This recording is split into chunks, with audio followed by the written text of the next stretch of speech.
If you're coming into Mina the Hollower expecting a traditional Zelda-like structure, think again.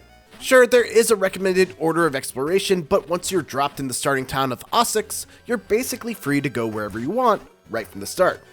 That said, if you want to have some recommendations of stuff to do first, well, here's a video for you.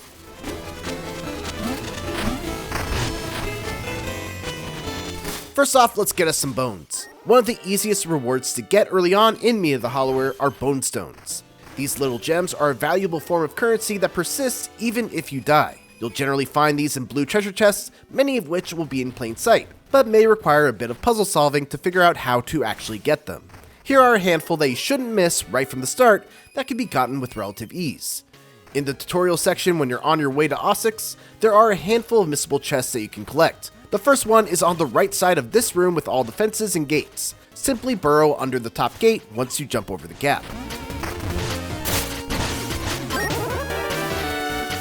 In the top left corner of this room, burrow under the gap to reach a room with another chest. When you reach the first checkpoint, climb up the rope and break the door to the left to enter another room with a bonestone chest, guarded by a bunch of enemies. Then when you climb the next rope, go right instead of left to snag one more bonestone before moving on.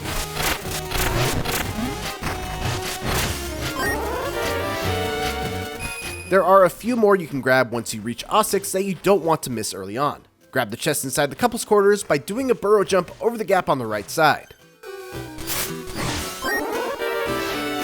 Grab an axe from the candle near the entrance to the Radiant Manor, then head through the spark door at the eastern part of town to reach the strategy center. Here you can throw the axe to break the chest and then burrow under the table. Just to the south of the strategy center, you'll see two platforms separated by a waterway. If you can lure the big nose NPC down here and then hit him when he's facing the water, his nose will extend, allowing you to walk on it and drop down into the waterway where you can burrow through the opening to find another bonestone.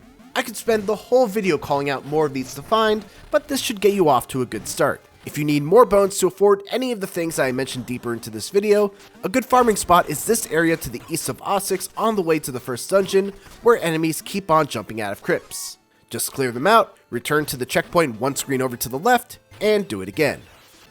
While you may want to rush to get a health upgrade from the Emporium, consider holding off for now and spring instead for the spark upgrade.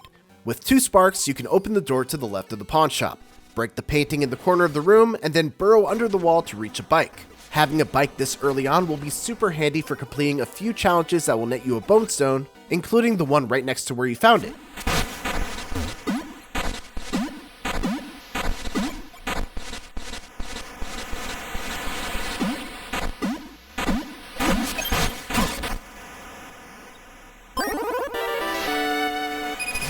In addition to that, it will also allow you to cross gaps that are more than 2 squares wide, which will lead to even more riches. Not only that, but having an extra spark this early will also save you from a lot of frustration when it comes to losing bones on death. Having an extra spark basically gives you an extra chance to reclaim your dropped bones when you die, and considering that this game is much harder at the start than it is deeper in, it's good to get that spark early. Another priority for you right out of the gate should be grabbing some Keys, Mina the Hollower's version of keys. Keys occasionally lead to some of the most rewarding optional areas in the game, and even when they don't, they almost always at least lead to a bonestone, and potentially a time-saving shortcut. The easiest way to get some Keys early on is to just buy them at the Key shop next to the Emporium. They get more expensive with every one you buy, so once you get 2 or 3, you can probably call it there. Some early Key locations include the telescope up the stairs north of the checkpoint in Osix. Simply look for the planet in the top right corner and a Key will come crashing down next to you.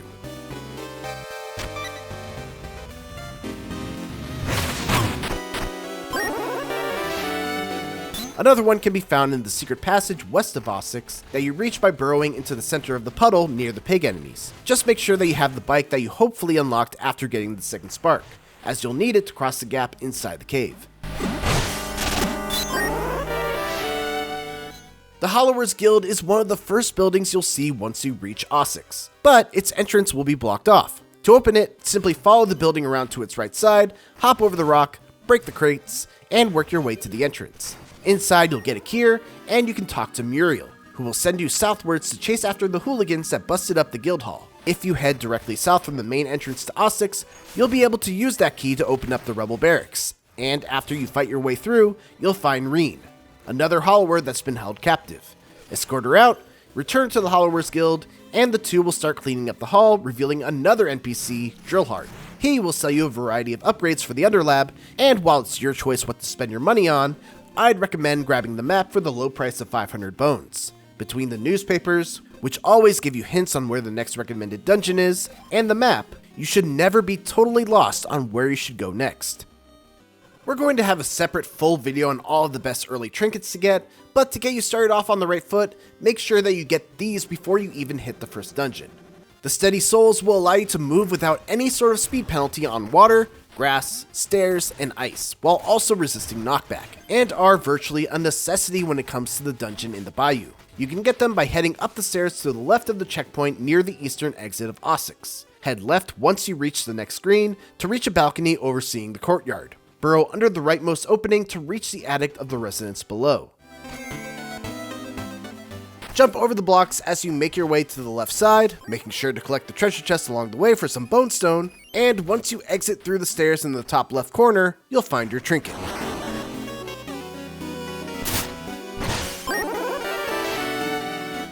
Next up is the Chain Capacitor, which will boost your damage for each consecutive hit until you miss your target. To get it, head out the eastern exit of Ossix and one screen north. Then use a key to open up the building surrounded by grass. Inside, there will be a Street Fighter-like minigame where you must destroy a car in just 30 seconds. The bike we unlocked earlier will make this doable even at a low level, as crashing through the car damages all the parts at once. But if you're struggling to make it in time, just come back when you have some levels under your belt.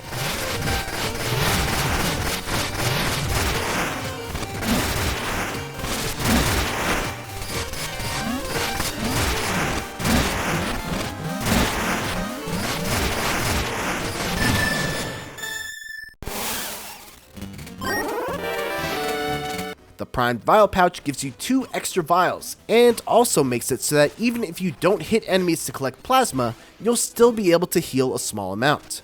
It can be found west of Ossix inside the basement of a residence. Simply head left outside the main gate of Ossix, get past the 2 guards shooting beams at you, then go down, to the right, and burrow into the marked spot in the roof to get into the building below. From there, simply work your way to the stairs in the bottom left and claim your prize. Finally, the Bell of Grace gives you a chance to hold on to your spark when you die, along with only losing half or even none of your bones when you die without a spark. It can be obtained by heading into the station underside on the west side of Ossix. Inside will be an NPC named Frayed, who will have his eye on your valuables. When you leave, he'll start wandering the Bowery, masquerading as a red NPC, and when he gets close, he'll try to mug you. Slash at him to turn him away, and then make sure that you get in front of him and continue blocking his path as you wail on him until he yields.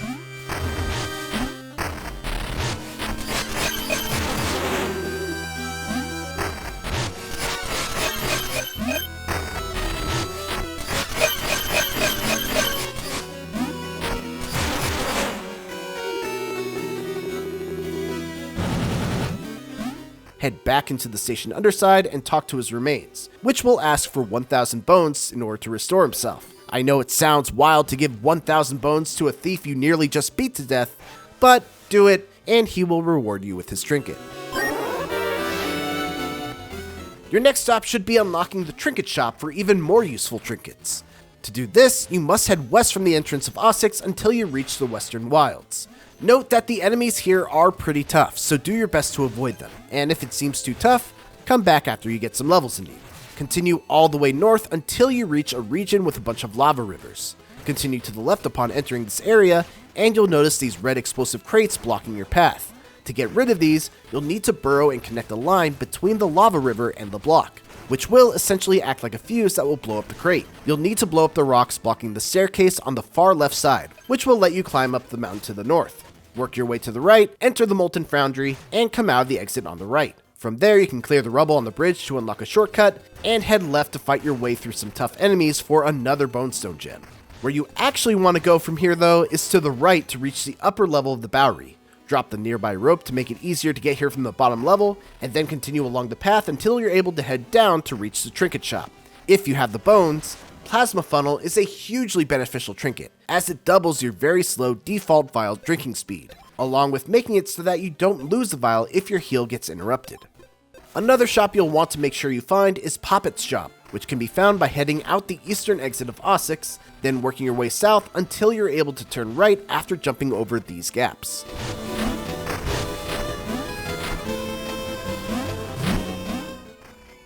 Continue going right past the screen with the turrets, and once you reach the screen with a gate and opening in the bottom right corner, burrow under it to reach a hidden cave. On the left side of the cave is more bonestone dust, but on the right, you'll find Poppet. Purchase his inventory and he'll tell you that 2 more stalls await. The second stall can be found south of Ossix after going through the cave network and ending up on the right side of the commons.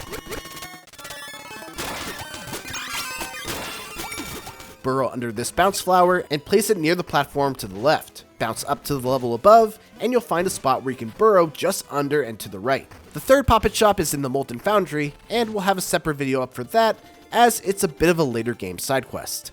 Dungeons in Mina the Hollower can be tackled in any order, but there's definitely a recommended order when it comes to the difficulty with which these dungeons were designed. So we'd recommend starting with the easiest by heading east out of Ossix and working your way towards the crypt. There are just too many secrets and collectibles to collect on the way and once inside to go over, but the one thing you definitely don't want to miss is the Protospark trinket. You can get this by getting all the way through to basically the end of the dungeon, but when you get to this room just before the ancestral chamber, the one where the red carpet sticks out from the north doorway, you should instead head left. Here you'll need to drop 2 vials into the barrier to make it disappear, and then you can climb the ropes until you're able to drop down on the left side. Here you'll find the Duke, and you must escort him to the room just past the boss of the dungeon.